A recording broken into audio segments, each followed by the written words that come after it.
Bugungi mavzu mana shu jinlar olami, iblis nima, dunyoni yaratilishi, o'lim, yulduzlar, shu kabi masalalar ustida bo'ladi. Avvalambor biz jinlar degan bir kategoriya borligini bilamiz dindan. Demak, jinlar bu insonga bilinmagan, noma'lum bo'lgan his yoki tuyg'ulari bilan bilishini imkoni bo'lmagan, ammo ongli va shuurli maxluqlarga aytiladi. Bularni ko'rinishi har xil bo'lishi mumkin, chunki bu juda ham katta bir kategoriya.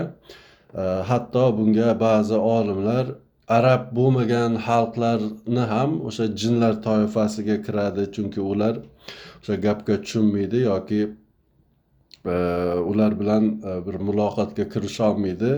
Boyagi tildagi nimalar farqlilar sababli deb hatto mana shu ajnabiylarni ham, ya'ni arab bo'lmagan xalqlarni ham jinlar toifasiga kirituvchilar bor. Bu nimadan dalolat beradi desak, buni misol keltirishimiz sababi jinlar kategoriyasini juda ham katta bir sinf ekanligidan, shu sababli uni ichiga darhaqiqat o'sha energiyasimon maxluqlar kiradi. Undan tashqari biz o'zga sayyoraliklar deguvchi maxluqlar ham kiradi va o'zga sayyoraliklarning o'zi ham juda ham ko'p turlardan, sinflardan iborat bo'lgan maxluqotlar sinfi hisoblanadi. Chunki masalan hozir agar boshqa dunyodan bir maxluq keldi deyilganda, bu faqatgina aynan bitta planetadan yoki bir joydan, makondan kelgan maxluqlar emas, balki borliqdagi har qanday planeta yoki yulduzlar turkumi, galaktikalar turkumidan kelgan maxluqlar ham bo'lishi mumkin. Aslida Qur'oni Karimda bu ma'noga eng to'g'ri keladigani o'zi Yajuj va Majuj deyiladigan ibora. Mana shu Yajuj va Majuj mana shu qiyomat zamonida, ya'ni insoniyatni oxirgi davrlarida yer yuzini osmondan kelib qoplab oladigan va insoniyatni katta qismini yo'qotadigan bir demak jonlilar, borliqlar turkumi bor. Mana shu Yajuj Majuj, ular ham jinlar sinfiga kiritilishi mumkin. Bundan tashqari hatto farishtalarni ham jinlar sinfiga kiritganlar bo'ladi, chunki farishtalar ham ko'zga ko'rinmaydi, bilinmaydi, his qilib sezib bo'lmaydigan borliqlar. Mana shu borliqlar ichida iblis degan bir maxluq bor va mana shu iblis degan maxluq ham jinlarni bir toifasiga kiradi. Aslida jinlarni Qur'oni Karimda hatto hadislarda ham bir qancha ismlari, sifatlari, turlari keladi. Masalan, Morid degan jin bor, shayton bor. Yoki shunga o'xshagan iblis ham o'shalardan bittasi va iblis aslida Azozil degan farishta bo'lgan degan rivoyatlar va diniy manbalardan ma'lumotlar keladi. Ya'ni Azazel nima degani? Aziz so'zi va el so'zini birikmasidan kelib chiqqan. Ya'ni Azizulloh degani Allohning azizi, qudrati, Alloh kuch-qudrat bergan zot degani. Demak, iblisni asl ismi Azozil bo'lgan. U qachonki mana shu Qur'oni Karimda kelgan qator oyatlarda Odam alayhissalomga sajda qilishga bosh tortgandan keyin u iblis sifatida keltiriladi. Endi mana shu iblis o'zining lashkarlari bilan ma'lum, unga turli xil jinlar toifasidan bo'lgan har xil maxluqotlar hatto insonlardan bo'lgan ba'zi maxluqlar ham unga ergashadi. Mana shu jinni demak iblisni kelib chiqishi haqida yana shunday rivoyatlar borku, uni aslida bir otasi bo'lgan iblisni va iblis otasini o'ldirgandan so'ng Alloh taologa yana ham ko'proq itoat bilan qullik qilishni boshlaydi. Ammo uning ham sinov payti keladi, qachonki Alloh taolo yer yuzida bir xalifa o'rnatishini rejasi borligini e'lon qilganda iblisga mana shu sinov keladi va mana shu sinov uni alal oqibat odam alayhissalomga bo'yin egmaslikda va binobarin Allohning amriga qarshi chiqishiga olib keladi va shu bilan iblisning yiqilishi boshlanadi va yer yuziga unga itoat qilgan farishta yoki hatto farishta deb ham aytiladi, chunki iblisni o'zi ham farishtalardan bo'lgan, o'shalari maqomida bo'lgan, asli yaratilishi jin bo'lsa ham farishtalar maqomida bo'lgan maxluq ham deyiladi. Bundan tashqari Azozilning koinotni, borliqni o'sha aziz degan quvvat, Alloh taoloning quvvati orqali bu koinotni yaratganligi, hatto odam alayhissalomni badanini yaratganligi haqida ham rivoyatlar mavjud va bu rivoyatlarga ko'ra insonning o'limi yoki bu dunyoning o'tkinchiligi, bu dunyoda hamma narsaning zanglab chirishi va alal oqibat yo'q bo'lishi mana shu iblis tarafidan yaratilganligi. Shu sababli bu narsalarda ham noqisliklar, kamchiliklar borligi tushuntiriladi. Demak, umumiy ma'noda iblis yoki jinlar haqida ma'lumotlar shundan iborat. Bundan tashqari bu yerga yana qo'shimcha qilinishi kerak bo'lgan narsa bu Sulaymon alayhissalom bilan jinlarning bog'liqlik hikoyasi va Sulaymon alayhissalom turli xil jin toifalari, masalan suvlarda suzuvchi, sho'ng'uvchi yoki quruvchi, binokor va hokazo, me'mor kabi har xil jinlari toifalari ustidan bir amr sohibi bo'lganligi bizga ma'lum. Mana shu hikoyalarda ham ayniqsa Tavrotda Sulaymon alayhissalomning taxtiga bir jasad tashlab qo'yilganligi va bu jasadni aslida juda ham kuchli bo'lgan mana shu jinlar toifasiga mansub bo'lgan shaytonlardan biri bo'lganligi va u ko'p narsalarni o'sha Sulaymon alayhissalomni badaniga kirib o'sha jonsiz jasad deyiladi, taxtga tashlangan jasad, bu Qur'oni Karimda kelgan ibora. Uning davomi, uning detallari Tavrotda tushuntiriladi. Ana o'sha jin Sulaymon alayhissalomni jasadiga kiradi va ko'p noqulay, nomaqbul ishlari Sulaymon alayhissalom nomidan xuddi Sulaymon alayhissalom qilayotgandek qiladi. Ammo alal oqibat Alloh taolo Sulaymon alayhissalomni tanasiga qaytaradi va o'sha joyda Sulaymon alayhissalom Alloh taolodan shu paytgacha hech kimga berilmagan mulk sohibi qil deb duo qiladi. Bu masalalari Qur'on, Tavrot bilan bog'liqlik joylari mana shulardan iborat. Demak, jinlar albatta insonlar tarafidan itoat qildirilishi mumkin, boshqarilishi mumkin bo'lgan maxluqot. Bundan tashqari aslida jinlar ham insonlarni boshqarishi mumkin va ular ham ayni shaklda insonni masalan jasadiga o'rnashishi mumkin va insonning badanini shu zaylda boshqarishi mumkin. Bu ham Qur'oni Karim, hadislar bilan sobit bo'lgan hodisa. Endi bu masalada inson aslida jinlarning olamini, jinlarni ko'ra olmaydi toki jinlarning o'zlari ularga ko'rinishni istamagunlaricha, ammo jinlarning o'zlari o'z olamlarini ham, bizning olamimizni ham ko'radi. Ayrim hollarda agar Alloh musoit qilsa, bu narsalarga ular dohil ham bo'lishlari mumkin. Xuddi Sulaymon alayhissalom qanday qilib jinlarni boshqarib ularga dohil mudohala qilganliklari kabi ayrim hollarda mana shuning qarshiligi narigi tarafdan ham sodir bo'lishi mumkin. Menimcha jinlar mavzusida yetarli ma'lumot bo'ldi. Ma'lum davrlarda Alloh taolo insonga shunday ilm berganki, u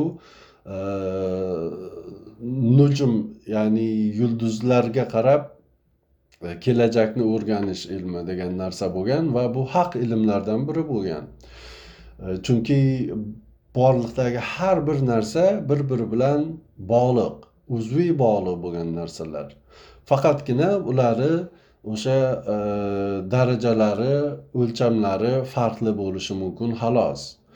Shu zaylda masalan osmondagi jismlar yoki samodagi yulduzlarning burchlari, bu kabi narsalar barchasi aslida inson ustidan bir 70-80% ehtimol bilan insonga bir ta'siri mavzusi, so'z mavzusi. Nima deyapman? Osmondagi burchlari, yulduz turkumlarini yoki planetalarni inson hayotidagi kundalik turmushida yoki uning taqdirida 70%, kamida 70%lik ta'sir doirasiga ega. Insonning xarakteri, xususiyati va hokazo narsalar mana shu yulduzlar bilan boshqariladi yoki ular bilan bir-biri bilan bog'liq ta'sirga ega deb aytsak ham bo'ladi. Shu zaylda agar kimdaki mana shu nujum ilmi haqida, munajjimlik haqida to'g'ri ilmga ega bo'lsa, bu insonlar boyagi narsalarni bilish imkoniyatiga ega bo'ladi. Ya'ni nimani kelajakda bo'lishi mumkin bo'lgan hodisalari. Shu zaylda jinlar ham, boshqa nimalar ham mana shu ilmga ega bo'lgan davrlarda boyagi osmon jismlarini tuzilishi, ularning harakati va boshqa narsalarni to'g'ri o'qigan, hisoblagan holda to'g'ri xulosalar, bashoratlar chiqarish imkoniyatiga ega bo'ladi. Jinlar ham shu kabi narsalardan masalan foydalanadi. Folbinlar ham bu kabi narsalardan foydalanadi. Demak, mana shu nimalar bilan, otash bilan urilishi yoki uchayotgan yulduzlar bilan urilishi degan narsadagi asl holat bu energiya olamida yoki boshqa o'lchamdagi bo'layotgan hodisaning fizik olamdagi bir ramziy ko'rinishi bo'ladi. Masalan, o'sha toshi, meteoroidni tushishi, uchishi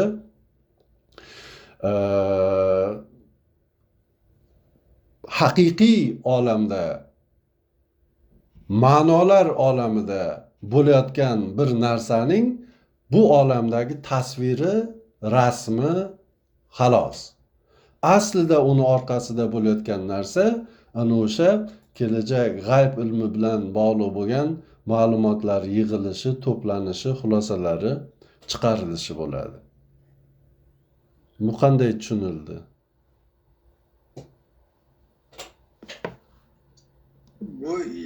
Bu yaxshi tushunildi. Savol shuki, mana shu planetalarni, osmon jismlarini insonni taqdiriga, xarakteriga bog'liqligi, ta'siri bor deb aytdingiz-da o'zi yuqorida. Bular qanday bu narsalar ishlashi mumkin? Qanday bo'lishi mumkin bu narsalar?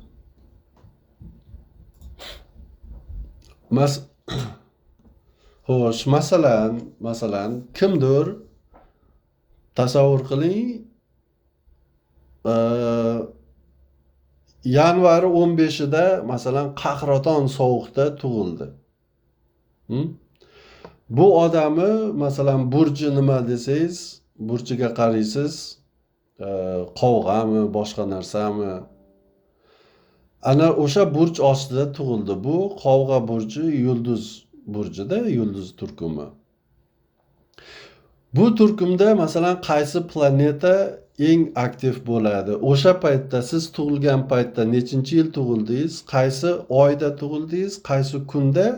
Soati nechi edi? Daqiqasi va soniyasi nechi edi? Ayni o'sha pozitsiyada qaysi planeta qayerda edi? Qaysi burch qay holda turuvdi va ular orasidagi munosabatlar, boyagi elektromagnetik tortishish kuchi, gravitatsion kuchlar va hokazo qanday hosil bo'ladi. Bu sharoitda quyoshni masalan joylashuvi qanday va bu planetalarni burchaklari bir-biriga nisbatan qanday joylashgan. Matematik hisoblaganda bular qay tarzda bir-biriga yaqin yoki uzoq va hokazolar.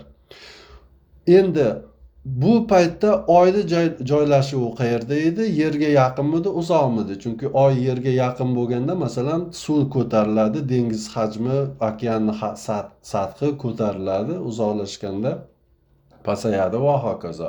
Bu insonga masalan qanday ta'sir qiladi? Bu ilmiy jihatdan ayollarni masalan hayz ko'rishiga to'g'ridan-to'g'ri ta'sir qiladigan holat. Ammo umuman boshqa holatlarda qanday insonni taqdiriga o'sha tug'ilgan chaqaloqda shu holatlarda bularni hammasini siz hisoblab kelganingizda o'sha bolada masalan tanasida o'sha paytda sovuq holatmidi u tug'ilgan joy, qanaqa joy edi, sovuq holatda bo'lsa uni badaniga qanaqa ta'sir qiladi ilk soniyalarida yoki ona qornida hali ona qornidan endi chiqayotgan paytda o'sha hodisalar, magnetik bosim, masalan dengizlari o'sha sathini ko'tarilishi, boshqa narsalar yoki men aytgan barcha faktorlar, bu narsalar insondagi kelajakda qaysi masalan sog'liq muammolari bo'lishi mumkin, qaysi jihatdan kuchli bo'ladi, aqliy salohiyati qaysi jihatdan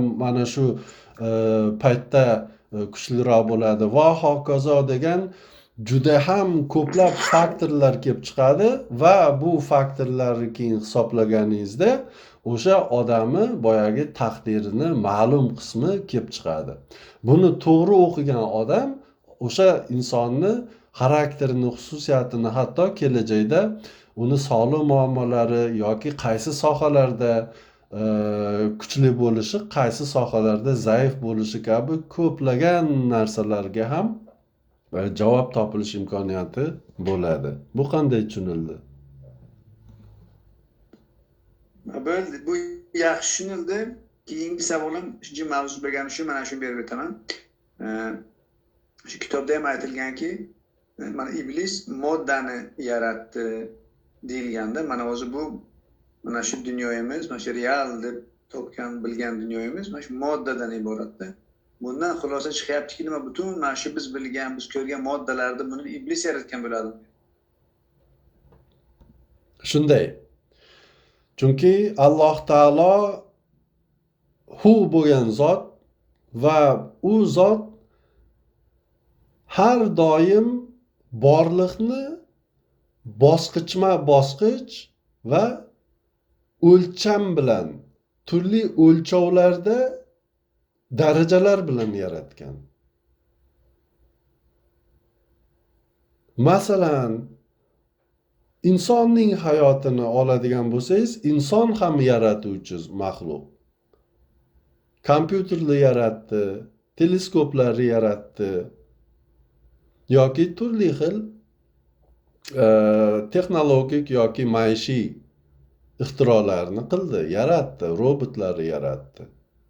Uni kim yaratdi? Inson yaratdi. Lekin bu yaratish degan narsa, yaratuvchi degan ism va yaratuvchanlik degan sifat Alloh taoloniki. Endi unda insonni kim yaratdi? Insonni ham Alloh yaratdi. Lekin robotni inson qo'li bilan yaratganidek, insonni ham malaklar qo'li bilan yaratdi. Chunki bu mavzu juda ham ko'p ishlatiladigan mavzulardan biri Qur'oni Karimda. Allohning qo'li iborasi, hatto hadislarda ham.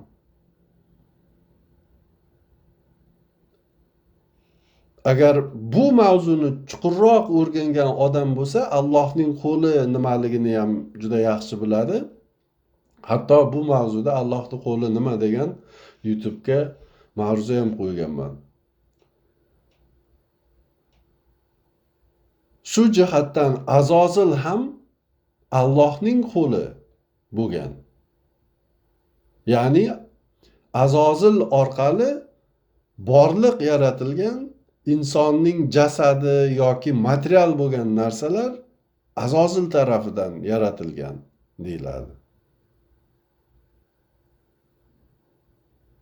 Yoki yomg'irlarning yog'ishi, yomg'irlarning to'planishi, yog'ingarchilikning hosil bo'lishi, paydo bo'lishini Mikoil alayhissalom yaratadi. Ammo asl yaratuvchi Alloh taolo. Shu zaylda borliqni yaratuvchisi Azozil, ammo yaratguvchi, asl yaratguvchi o'sha quvvatni manbai Alloh taolo. Yoki o'ldiradigan ham masalan Alloh, lekin Azroil o'ldiradi. Azroilni qo'li bilan o'ldiriladi. Yoki Azroilni qanoti ostidagi, qo'li ostidagi farishtalar tarafidan. Mana shu to'g'ri tushunilsa, Allohning yaratishi borasida keyin boyagi chalkashliklar hosil bo'lmaydi-da. Chunki bu yerda unda Azozil yaratgan bo'lsa, unda hamma narsa yomonmi? Yo'q, unaqa narsa yo'q. Bu yerda faqatgina yaratilish bobida Azozil qo'l sifatida ishlatilgan, ammo Azozilni o'zi keyin o'sha yaratilgan narsa bilan, o'zi yaratgan narsa bilan sinov qilingan.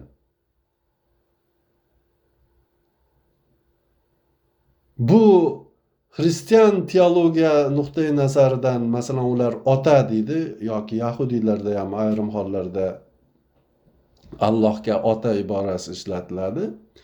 Ota deb olinadigan bo'lsa ham iblis uning farzandi, ya'ni u Alloh yaratgan narsalar Xristian va Yahudiy teologiyasida ham farzandlar deyiladi. Chunki Yahudiylar ham biz Allohni tanlagan bandalarimiz, sevgan bandalarimiz deganda o'zlarini farzandlari, bani nima deb nazarda tutadi.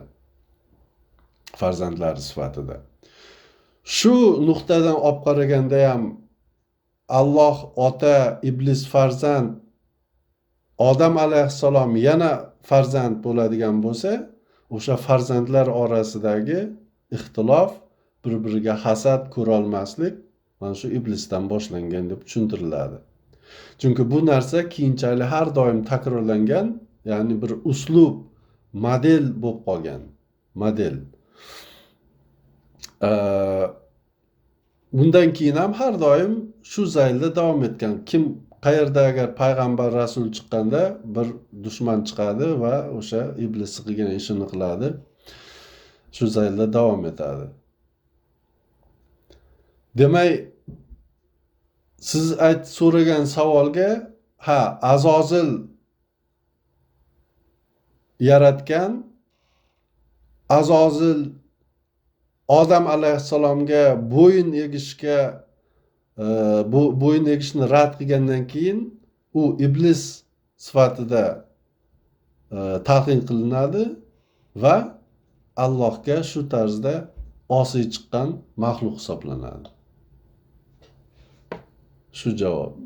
Tushunarli. O'zi shu Azozil haqidagi bo'lgan qisqagina bir tarixni ham aytib o'tdingiz. Shuni tasavvur qilib, fikrlab, o'ylab, tasavvur qilayotganda gapirganingizda. Shunda Azozilga juda ham katta sinov kelganligini guvohi bo'ldim. Juda ham katta sinov kelganligini guvohi bo'ldim. Ya'niki nimaga? U mana shu material borliqni yaratishdek buyuk bir ilm berilgan ekan unga. O'sha u hali iblis bo'lib la'natlanmagandan oldin. O'shanday bir aziz bo'lgan, hurmatli bo'lgan, buyuk bir kuch-quvvat bilan Alloh taolo ilm bilan uni qo'llagan bo'lgan. U butun ilm, ko'plagan ilmlarni sohibi bo'lib turib, aytdiki bo'ydan, o'ta yuqorida. U butun material borliqni yaratgan. O'sha material borliqni yaratgandan keyin o'sha yaratganlarning ichida aynan o'sha odamni, aytaylik, badanini ham yaratgan. U yaratilgan narsasi bilan uni chunki biladiki, nimadan yaratgan, uni strukturasi qanaqa, ishlash prinsipi qanaqa, ichi tashqisi nima, hammasini bilgandan keyin u ruhdan xabarsiz bo'lganidan keyin, ruhni bu yerda bilmagan asosiy bu yerda narsa. O'zi yaratgan narsasini qanday ishlashini bila turib, unga keyin unga ta'zim qilishlik amr qilingan. Unga ya'niki yana bir diniy terminologiya aytiladi-ku. Sajda qilish. Ta'zim qilishlik Sajda qilish aytiladi-da. Sajda, unga sajda qilishlik buyuriladi. O'shanda u o'zi yaratgan narsasiga sajda qilmasdan rad etadi. O'zim shu aytyapsiz, shu o'ylab, fikrlab qarayapman. Juda ham katta bir sinov kelgan ekan unda o'sha shaytonga deb o'yladim o'zim. Albatta, ko'ryapsizmi? Biz ba'zan o'ylaymizda, endi la ilaha illalloh Muhammadur Rasululloh dedik. Endi bo'ldi, jannatli bo'lamiz deb o'ylaymizda. Biz ojiz bandalar. Ana u sinovni solishtirib, qarshilashtirib ko'ring endi.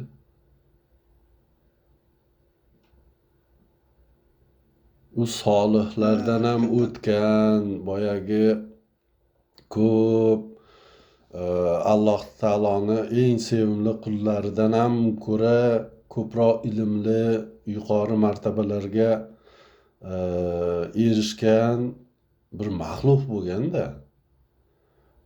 Endi shuncha ilm berib, Alloh taolo uni martabasini ko'tarib qo'ygandan keyin u yaratuvchanlik ishini qilib, u o'zini haqiqiy iloh deb o'ylashni boshladi-da. Ana undan keyin Alloh taolo unga, Odam alayhissalomga sajda qilishni amr qilgandan keyin, ana undan keyin o'sha ichidagi hamma muammolar, boyagi narsalar keyin chiqishni boshladi-da, sinov kelgandan keyin. Ana o'sha sinovdan o'tolmaslikni oqibati bu. Agar biz biror bir martabaga aytaylik erishsak yoki bir ilm hosil qilsak o'zimizda, keyin odamlar savollariga kifoya qiladigan darajada javob bera olayotgan bo'lsak, bu degani biz qutuldik, endi 100% garantiyali Allohning roziligiga erishdi deya olmaymizda. Ana shu joyda mana shu iblisning hikoyasi aqlga kelishi kerak. Biz qancha ko'tarilsak ham, qancha yuksalsak ham yoki qalbimizdagi iymonimizga qanchalik ko'p ishonsak ham, baribir qalbi bir chekkasida har doim shu kichik bir narsa turish kerak va u narsa hech qachon o'chmaslik kerak. Bu nima? Bu mana shu iblisni qissasidan oladigan hissa. Ya'ni o'sha darajaga erishgan taqdiringizda ham biz Allohning sinovidan tashqarida emasmiz. Chunki o'shani o'zi ham sinov bo'lishi mumkin. Ertaga iblis o'sha qudratiga, o'sha martabasiga, mavqeiga ega bo'lib turgan holda mana jahannamlik bo'layapti. Agar shu iblisga mayli shu narsalar bo'lmasin, sen oddiygina bir odam bo'l, lekin shu iymon bilan o'lgan odam bo'l deyilganda, qarang, o'sha oddiygina odam bo'lishi masalan qanchalik iblis xohlagan bo'lardi. Shuning uchun qo'limizdagi ilmimiz yoki hunarimiz, kasbimiz bu bizga mutlaq yetarli degan fikrga kelib qolishimiz bizni tanazzulimizni boshlanishi bo'ladi. Chunki yagona yetarli kofiy bo'lgan zot Alloh taoloni o'zi as-Samad, hamma narsaga yetarli, hech narsaga muhtoj bo'lmagan yagona zot. Agar bizga berilgan ne'matlari noshukrlik qilib, o'zimizcha boyagi iblisona xulosalar, fikrlar chiqarib oladigan bo'lsak, uni oxiri mana shunaqa voy bo'ladi. Shuning uchun juda to'g'ri xulosa chiqardingiz. Darsam aynan shundan iborat. Har doim tavozi, bosiqlik va qarshi tarafga bir hurmat, izzat bo'lish kerak-da. Bu narsa hech qachon aha iblis haqidagi hikoya juda ham murakkab va ko'plagan sirlar bilan o'ralgan degandan murod ham aslida mana shu qissalardagi va hokazo bo'lib o'tgan falon bo'lib o'tgan biz bilganlarimiz shu, ya'niki bilmaganlarimiz ham qancha bo'lib o'tgan voqealar ekanda aslida. Bu gap o'shanga urg'u qilingan ekanda aslida, qarang. Ha, o'sha biz endi bu hozir aytgan narsalarimiz biz faqatgina bu masalaning bilgan taraflari. Bu yerda Ahmad al-Hasan ularni hammasini ochmagan yana. Ko'p narsalar bor u haqda. Iblis mavzusi bilan bog'liq bo'lgan. Hatto uni ba'zi boshqa nimalar bilan ham bog'lash mumkin. Men hozir o'zimiz bilgan narsalardan ham aytib ketaverishim mumkin. Masalan, nima bilamiz? Iblis har doim payg'ambarlarga ular bir narsani tamanno qilganda, istaganda, tilaganda, buyurganda, aytmoqchi bo'lganda iblis aralashgan. Hatto bu Tavrotda ham iblis tarafidan aytilgan so'zlar hozirgacha Alloh tarafidan aytilgan degan fikr bilan yurgan olimlar bor va kitoblarda bu joylari ham bor. Ular hozirgacha o'ylaydi, o'sha kitoblaridagi ayrim joylarini Alloh aytgan, aslida uni iblis aytgan. Musa alayhissalom o'sha joyda, yoki nafaqat Musa alayhissalom, Iso alayhissalomgacha bo'lgan payg'ambarlari deyarli 100% demayman, 99%, 90% kamida iblisni ovozini Allohning ovozidan ajrata olmagan. Shu sababli ayrim holatlarda iblisni ovozi ham qo'shilib ketgan. Bu narsadan xolis bo'lgan. Tavrotda bor u joylar. Endi boshqa masalan qarangda. Aha. Masalan payg'ambarlar bu yerda tasavvur qilaylik, oldimizga o'tirishibdi, masalan deyilgan. O'sha payg'ambarlar o'sha og'izdan so'zlagan vaqtlarida gapiga urg'uni beryapsizmi o'zingiz? Yoki yozib olganlarida aytyapsizmi? Oyat deb kitobga kiritilgan narsalar haqida aytyapman. O'shani kimdan eshitgan? O'sha payg'ambardan eshitib turib darhol kirgizganlar bor, to'g'rimi?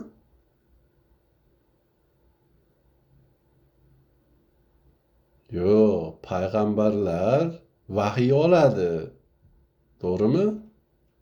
Allohdan. To'g'ri, bu ha. Ha. Endi vahiy Jabroil alayhissalom orqali keladi. Ha. Endi mana shu vahiy jarayonida ayrim holatlarda iblis ham vahiy qiladi. Va payg'ambar, vahiyni qabul qilayotgan payg'ambar bu Jabroildan keldimi, iblisdan keldimi farqli olmaydi ba'zi hollarda. Va iblisdan kelgan so'zlari vahiy sifatida kitoblarga kirgizilgan holatlar ham mavjud. Tushundingizmi? Demak, bu o'sha payg'ambarlar o'sha vahiyni qabul qilib oladigan vaqtida o'sha Alloh taolo Qur'oni Karimda aytadiki, adashmasam, shu payg'ambar biz nimani yuborgan bo'lsak, shu shayton unga aralashgan deyilgan bir ma'noda oyatlar bor-ku. Ha, bor. Ya'ni bundan ma'no murod, demak o'sha vahiy kelganida o'sha Jabroil alayhissalom o'sha payg'ambarlarga uzatiladigan vaqtida bu yerda yuqori ehtimol bilan shayton kelib turib aralashuvi bo'lar ekanda. Shunday, shayton aralashadi. Bu haqda boyagi aytdik, oyat bor. Biror bir narsani tamanni qilganda, ya'ni aytishni xohlaganda, istaganda shayton aralashadi. Shayton unga vasvasa tashiydi deyiladi oyatda. Tushunyapsizmi? Endi bu narsa Qur'onda bormi? Yo'q. Qur'onda bu narsa yo'q, chunki bu narsa Muhammad sallallohu alayhi vasallamga va Iso alayhissalomga tegishli emas. Shu sababli men aytdim, Iso alayhissalomgacha bo'lgan payg'ambarlarda bor bu. Endi qarangda, shu yerga ozgina to'xtalib o'tsak. Iso alayhissalomda kelib turib, masalan, Iso alayhissalomga ham alohida kitob tushgan, vahiylar bo'lgan va hokazo. Bu yerda shayton aralasha olmagan sababi Iso alayhissalomni o'zi Jabroil alayhissalomning bu inson ko'rinishidagi bir farishta bo'lgan. Ana shuning uchun ham u aralasha olmagan. To'g'rimi? Shu xulosa. Shunday. U shu vahiyni to'g'ridan to'g'ri Alloh taolodan olib insonlarga yetkazgan bo'lgan bir zot bo'lgan. Shundaymi? Shunday. Ana endi Muhammad alayhissalomga keladigan bo'lsak, Muhammad alayhissalomgaki u shaytonki vahiyga aralasha olmaganligining sababi Muhammad alayhissalom Alloh taoloning barcha ism sifatlarini o'zida ya'niki yuksak darajada namoyon qilgan zot bo'lganliklari uchunmi? Shunday. Demak, asosiy xulosa mana shu ekovi. Iso alayhissalomga bunday, Muhammad alayhissalomga bunday xulosa. Ha, ikkalasiga ham o'sha Iso alayhissalom bu o'sha Jabroil alayhissalomni inson vujudi tanasi sifatida namoyon bo'lishi, Muhammad sallallohu alayhi vasallam albatta Alloh taologa eng yaqinlashgan maxluqot ichidagi eng yaqin bo'lgan pok va nuroniy bir borliq, bir ruh, bir zot. U kishiga masalan iblis vahiy taklif qilgan. Bu haqda hadislarda kelgan rivoyat bor.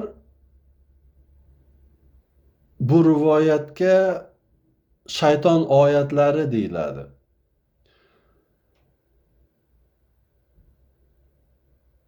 Salman Rushdie shu haqda kitob ham yozgan. U kallasi olinishga nima qilingan Eron hukumat tarafidan o'sha kitob uchun. Ya'ni shayton oyatlari nima deyilganda shunaqa bir rivoyat keladiki, payg'ambar sallallohu alayhi vasallam Lut, Uzzo, Manat degan nimalar bor, putlar. Mana shu putlar ham shafoatchidirlar, shafoatni qabul qiladi yoki qabul qilishiga Alloh ruxsat beradi qabilida bir oyat nozil bo'lgani rivoyat qilinadi payg'ambar sollallohu alayhi vasallamga. Va bu oyat keyinchalik odamlarga bildirilgani, ammo qisqa bir muddatdan so'ng bu aslida shaytoniy oyat ekanligi, ya'ni shaytonning vahiy qilgan oyati ekanligi payg'ambar sollallohu alayhi vasallamga bildiriladi va bu keyin nima qilinadi? To'xtatiladi. Bu islomni o'zidan bir misol. Ya'ni shaytonni, iblisi payg'ambarga vahiy kelayotganda aralashishi hodisasi. Ba'zi holatlarda Alloh ham bitta narsani istaydi, vahiy qiladi, shayton ham ayni o'sha narsani istaydi, tilaydi, vahiy qiladi. Alloh uni sinash uchun va sinovdan o'tkazib, uni maqomini ko'tarish uchun qiladi. Iblis o'sha narsani boyagi kishini maqomini tushirish yoki uni sindirish uchun istaydi.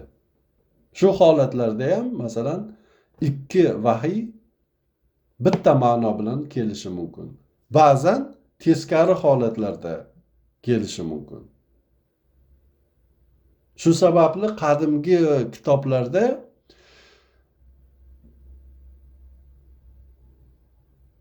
Ahmad al-Hasanni aytishi bo'yicha boyagi shaytoniy oyatlar ularning kitoblarida kelgan, ammo Qur'oni Karimda yo'q, chunki bu narsa darhol vaqti o'z nimasida, vaqtida, o'rnida Alloh tarafidan bartaraf qilingan.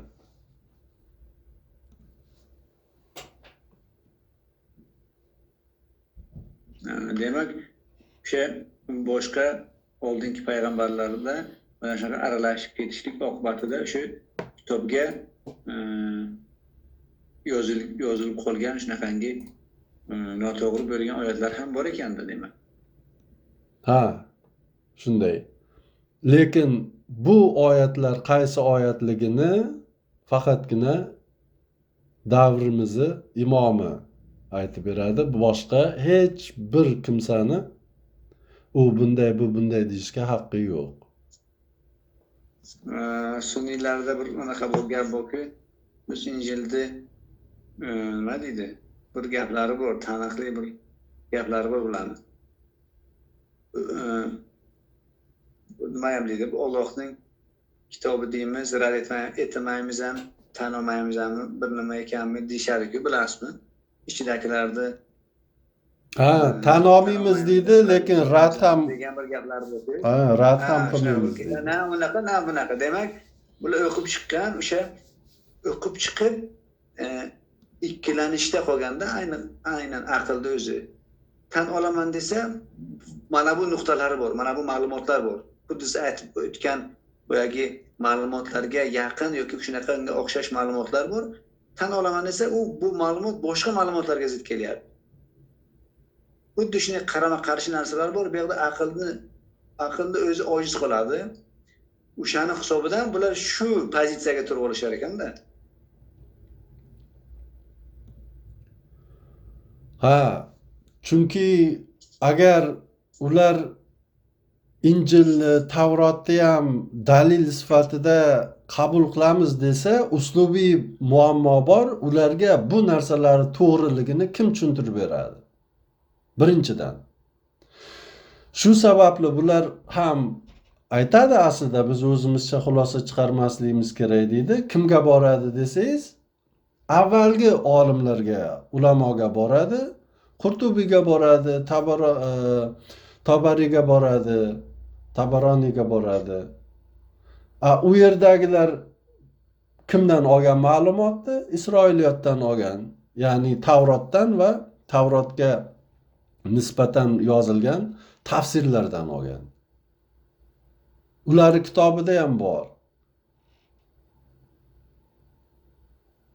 Ularga faqatgina mana shu iqtibos keltirilgan, islom olimlari iqtibos keltirgan Yahudiy va nasroniy manbalarnigina manba sifatida keltirishingiz mumkinda ularga. Muammo shu yerda. Boshqa tarafini, boyagi narsa qolgan qismlarini qabul qilmaydi, chunki qabul qilolmaydi, aytolmaydi bu to'g'ri noto'g'riligini.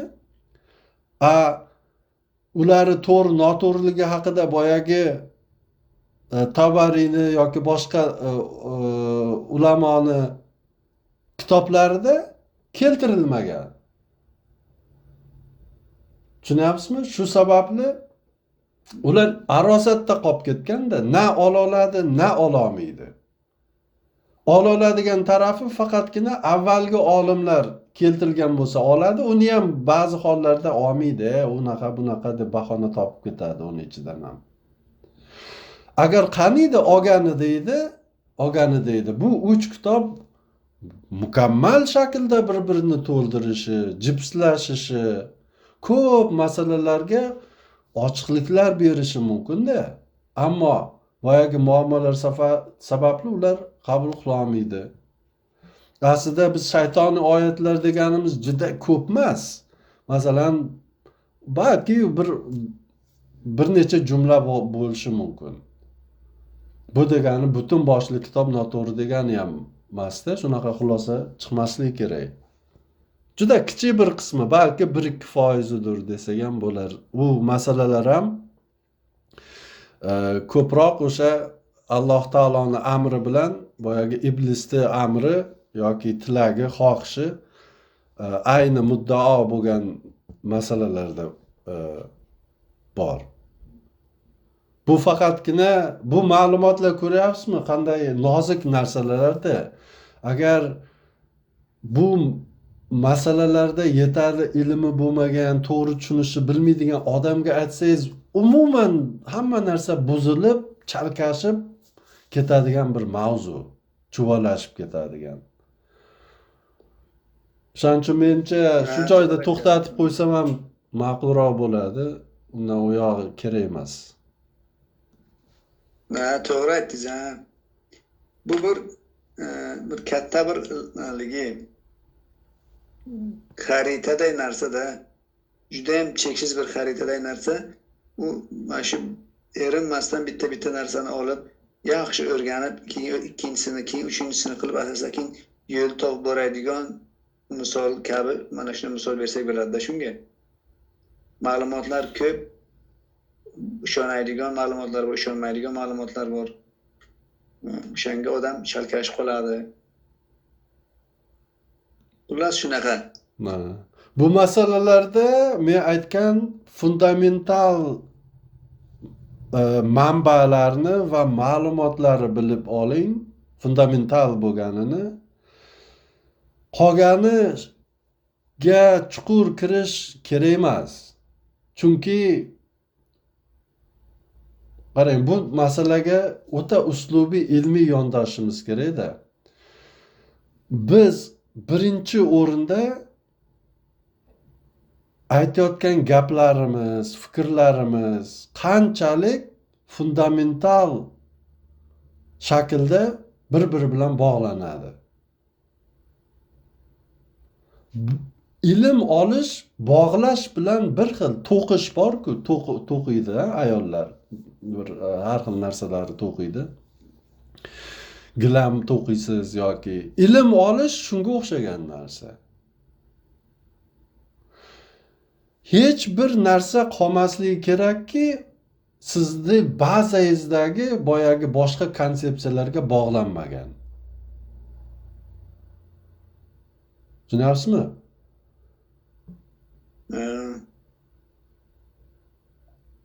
Mana shu hozir aytgan gaplarimiz ham, o'rganayotgan narsalarimiz hammasi Qur'on, sunnat, Ahli Baytda aytgan gaplari, Injil, Tavrot hammasi bog'lanishi kerak bir-biriga.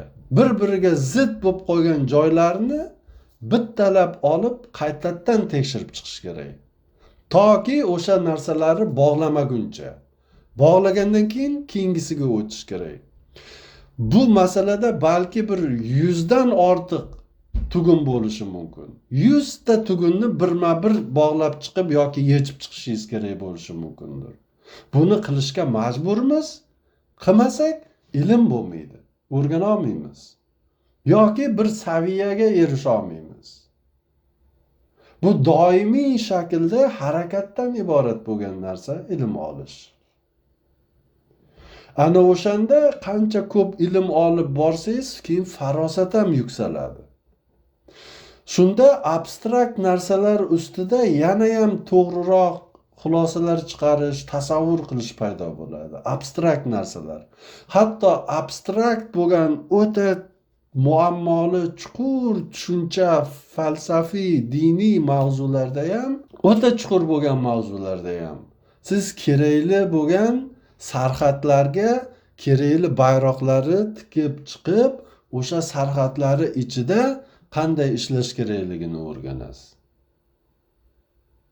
O'sha qismni hamma bayroqchalarga orasiga bir-biriga iplari bog'lab tortib chiqib mukammalligiga amin bo'lganingizdan keyin maydonni kengaytirib bayroqchalari yana tikasiz va o'sha tikilgan bayroqchalardagi iplari bu yoqdagi asosiy manba, fundamental manba bo'lgan iplarga bitta yana boshqatdan bog'lab chiqasiz. Ana shu zaylda sizni ilmingiz oshadi. Ilm oshgan sari farosat o'sadi. Farosat o'sgan sari irfon sohibi bo'lasiz. Irfon sohibi bo'lganingiz sari hikmat sohibiga aylanishni boshlaysiz. Va har bir darajada sizga yana ham og'irroq, yana ham qiyinroq bo'lgan sinovlar keladi. Ma'naviy, moddiy, har xil. Shu zaylda inson o'sadi, unadi.